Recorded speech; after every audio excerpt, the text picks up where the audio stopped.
நெல்லை மாவட்டம் பாளையங்கோட்டை தொகுதியில் போட்டியிடும் திமுக வேட்பாளர் டிபிஎம் மைதீன் கானை மாற்றக்கோரி அக்கட்சியினர் சிலர் தொடர்ந்து போராடி வரும் நிலையில் அவர் வேட்புமனுவை தாக்கல் செய்கிறார்.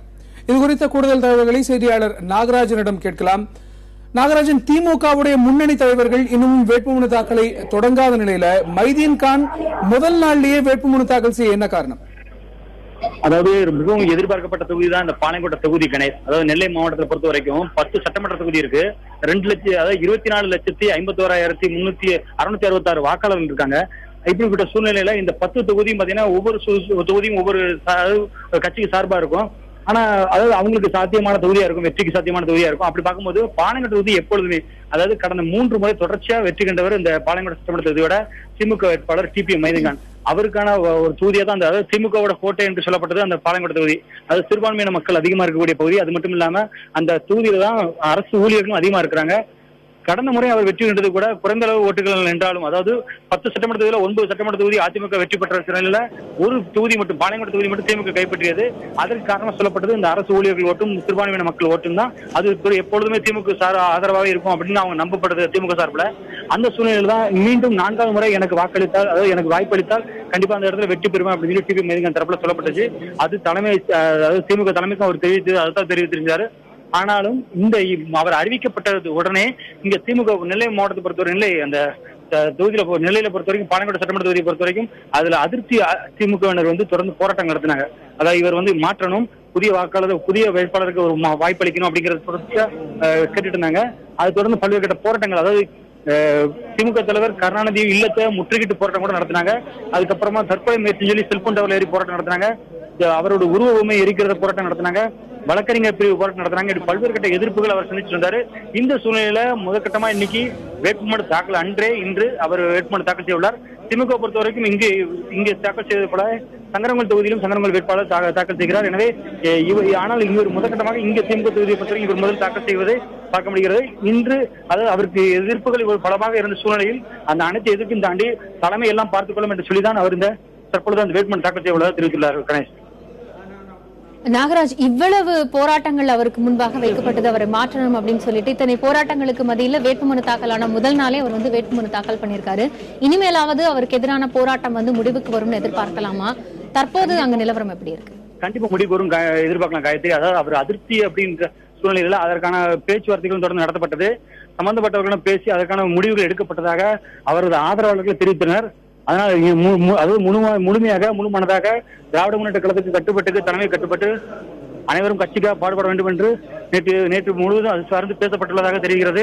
அது கட்சியில் உள்ள அவர்களது சில தொண்டர்கள் வாயிலாக தெரியப்பட்ட தகவல் இது. அதன்படி இன்று வேட்புமனு தாக்கல் செய்யும் பொழுதும் சரி, அடுத்து தொடர்ச்சியாக நடைபெறும் கட்சி சார்ந்த விஷயங்களும் சரி ஒற்றுமையாக செயல்படணும் அப்படிங்கிறத பேசி முடிவெடுத்ததாக தெரிய வந்தது. அதனை தொடர்ந்துதான் இன்று அதற்கான அதிருப்தி திமுக கொண்டு அனைவரோட ஆதரவோடு தான் இன்று அவர் வேட்புமனு தாக்கல் செய்ய உள்ளார். நாகராஜ், இப்போ மைதீன் கானை நீக்க வேண்டும் என்று மிகவும் தீவிரமான போராட்டங்கள் முன்னெடுக்கப்பட்டன. நீங்களே ஏற்கனவே குறிப்பிட்டீங்க, செல்போன் டவர் மீது ஏறி தற்கொலை செய்யும் மிரட்டல் போராட்டம் உள்ளிட்ட பல்வேறு தீவிரமான போராட்டங்கள் எல்லாம் முன்னெடுக்கப்பட்டன. தற்போது அவர் வேட்புமனு தாக்கல் செய்கிறார் என்று தெரிந்து வாபஸ் வாங்குவதற்கான ஒரு ஆப்ஷனும் ஓபன்ல தான் இருக்குது. அப்படி இருக்கும்போது போராட்டக்காரர்கள் பின்வாங்கி விடுவார்கள் என்று சொல்ல முடியுமா? என்ன அடித்தளம், என்ன பின்னணி, இந்த போராட்டங்களுக்கான பின்னணி என்ன, அதை பற்றி சொல்லுங்க. கணேஷ், இந்த போராட்டத்தை பொறுத்த வரைக்கும் இங்கே ஏற்கனவே அவரது அதாவது கடந்த 15 ஆண்டுகள் அவர் ஆட்சி புரிந்த, அவர் இந்த தொகுதியில் வேட்பாளராக இருந்தாலும் சட்டமன்ற உறுப்பினராக இருந்தாலும் கடந்த 5 ஆண்டுகளில் அதிமுக அரசு ஆடும் பொழுது அவரால் மிகப்பெரிய அளவில் செயல்பட முடியவில்லை என்ற குற்றச்சாட்டு இருந்தது. அவர் புதுமையான மட்டுமல்லாது எந்த ஒரு நலத்திட்டங்களும் மக்களுக்கு செய்யப்படவில்லை என்ற குற்றச்சாட்டும் தொடர்ந்து ஒவ்வொரு பகுதியில் உள்ள மக்களும் தெரிவித்தனர். இந்த நிலையில் அந்த கடந்த 5 வருடங்களாக இந்த கட்சியில் உள்ள புதிய உறுப்பினர்களோட வரவு மிகப்பெரிய ஒரு பலமாக இருந்தது. அது அவர்கள் கட்டுக்கோப்பாக அடுத்த கட்டத்துக்கு கட்சியை எடுத்து செல்வோம் என்று அவர்கள் தரப்பு நம்பப்பட்டது. அதனால்தான் பழையவருக்கு வாய்ப்பு இல்லாது புதியவர்களுக்கு வாய்ப்பு வழங்க வேண்டும் என்று எதிர்பார்க்கப்பட்டது. அப்படி புதியவர்களுக்கு வாய்ப்பு வழங்க வேண்டும் என்று பேசப்பட்ட நபர்கள் அவர்களுக்கு தான் கிடைக்கும் என்ற நம்பிக்கையில் அதற்கான ஏற்பாடுகள் செய்திருந்தனர். தேர்தலை அப்படிதான் நோக்க வேண்டும், அதாவது புதிய ஆட்சியோடு அந்த தேர்தலை கணக்காண வேண்டும் என்று எதிர்பார்த்த நிலையில் தான் மீண்டும் 3 முறை வெற்றி பெற்ற அவருக்கே மீண்டும் 4ஆம் முறை வாய்ப்பு வழங்கப்பட்டது. இதை எதிர்த்து தான் அதாவது போராட்டம் நடத்தப்பட்டது. பல்வேறு கட்ட போராட்டங்கள் நடந்த போதும், அதுவும் நேற்று கூட ஒரு திமுக வேட்பாளர் நேற்று மதியம் மாற்றப்பட்டிருந்தார். எனவே அந்த ஒரு நம்பிக்கையும் கூட நேற்று இரவு வரை அவங்களுக்கு இருந்தது. இன்று எப்படியாவது மாற்றி விடலாம், அவரை மாற்றி விடுவார்கள் என்று எதிர்பார்த்திருந்தனர். ஆனால் தலைமையை பொறுத்த வரைக்கும் இந்த விஷயத்தில் உறுதியாக உள்ளது. நாகராஜன், நீங்க சொன்னீங்க இப்போ நாகராஜன் நேற்றைய தினம் கூட ஒரு வேட்பாளர் மாற்றப்பட்டிருக்கிறார் அப்படின்னு சொல்றீங்க. போராட்டம் நேற்று வரைக்கும் கூட தொடர்ந்து கொண்டிருந்தது. இன்றைக்கு இவர் தற்போது இந்த திமுகவில் இருக்கக்கூடிய மிக மூத்த தலைவர்கள் எல்லாம் கூட இன்னும் வேட்புமனு தாக்கல் செய்யாத நிலையில இவர் முதல் நாளிலேயே போய் இன்றைக்கு வேட்புமனு தாக்கல் செய்கிறார். இது கட்சி தலைமையிடம் சொல்லிவிட்டு இவர் இதனை செய்கிறாரா, அல்லது ஒருவேளை நாம் மாற்றப்பட்டு விடுவோமோ என்கிற அச்சம் காரணமாக முன்னதாக போய் செய்கிறாரா? இது பற்றிய தகவல்கள் ஏதாவது தெரியுமா? அதாவது இது குறித்து அவங்க ஆதரவாளர்களிடம் கேட்ட பொழுது அவர்கள் கூறுவது என்னவென்றால், கட்சி கட்டுப்படுத்த நாங்கள் எல்லாம் நடவடிக்கை நடந்து கொண்டிருக்கிறோம். ஒரு சில அதிருப்தியாளர்கள் செய்த தவறுதான் இதுவரை தற்பொழுது வரை நடந்த போராட்டங்கள். அதையும் நாங்கள் பேசி முடித்து விட்டோம். எந்த வகையிலும் இந்த முறை கண்டிப்பாக திமுகவின் கோட்டை இது விட்டுவிடக்கூடாது. ஏனென்றால் இவர்கள் நடத்திய போராட்டங்கள் காரணமாக இவர்களின் கூட்டணி கட்சியான காங்கிரஸ் கூட முன்னெடுத்து வந்தது. அதாவது எங்களுக்காக தாருங்கள் இந்த தொகுதியே அப்படிங்கறத மறைமுகமாக அவர் பத்திரிகை சந்திப்பு நடத்திய மாவட்ட தலைவர் தெரிவித்தார். காங்கிரஸ் மாவட்ட தலைவர் தெரிவித்திருந்தார். அந்த அளவுக்கு சூழல், அது வெறும் பொதுப்படையான ஒரு போட்டி என்பது இங்கு நிலவியது. அவரை மாற்ற வேண்டும் என்ற ஒற்றை கோரிக்கை, யார் பின்னணி என்ன என்பது தற்பொழுது வரை தெரியாத அளவுக்கு அந்த போராட்டங்கள் எல்லாம் தொடர்ந்து நடந்து வந்தது. எனவே இந்த சூழ்நிலையில் தான் அந்த திமுக தலைமை கழகத்துக்கும் நெருக்கடி கொடுக்கப்பட்டிருந்தது.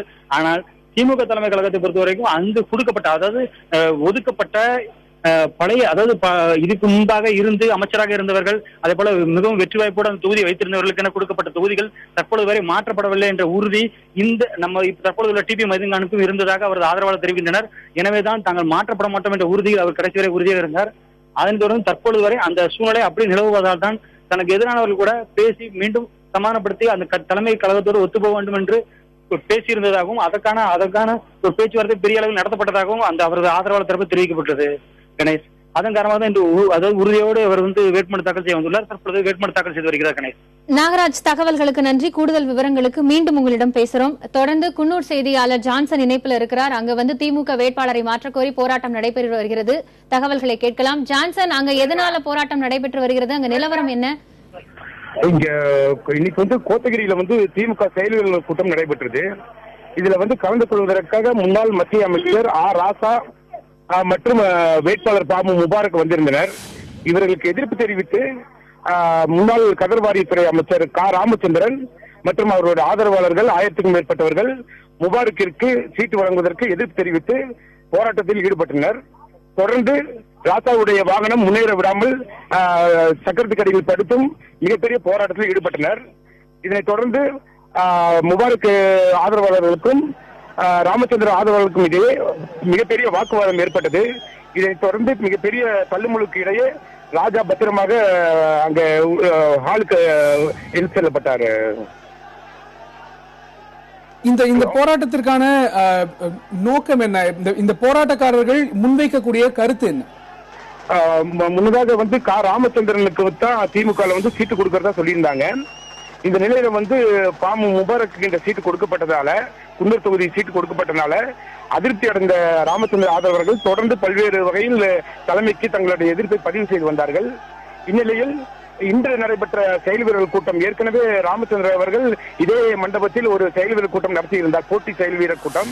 இதற்கு எதிர்ப்பு தெரிவித்து மேலும் தன்னுடைய ஆதரவை பெருக்கிக் கொள்ளும் வகையில் பாமு முபாரக் அவர்களும் இன்று ராசாவை அழைத்து மிகப்பெரிய கூட்டத்திற்கு ஏற்பாடு செய்திருந்ததால் இங்கு அதிர்ச்சியாளர்களிடையே மிகப்பெரிய வாக்குவாதமும் பிரச்சனையும் ஏற்பட்டது.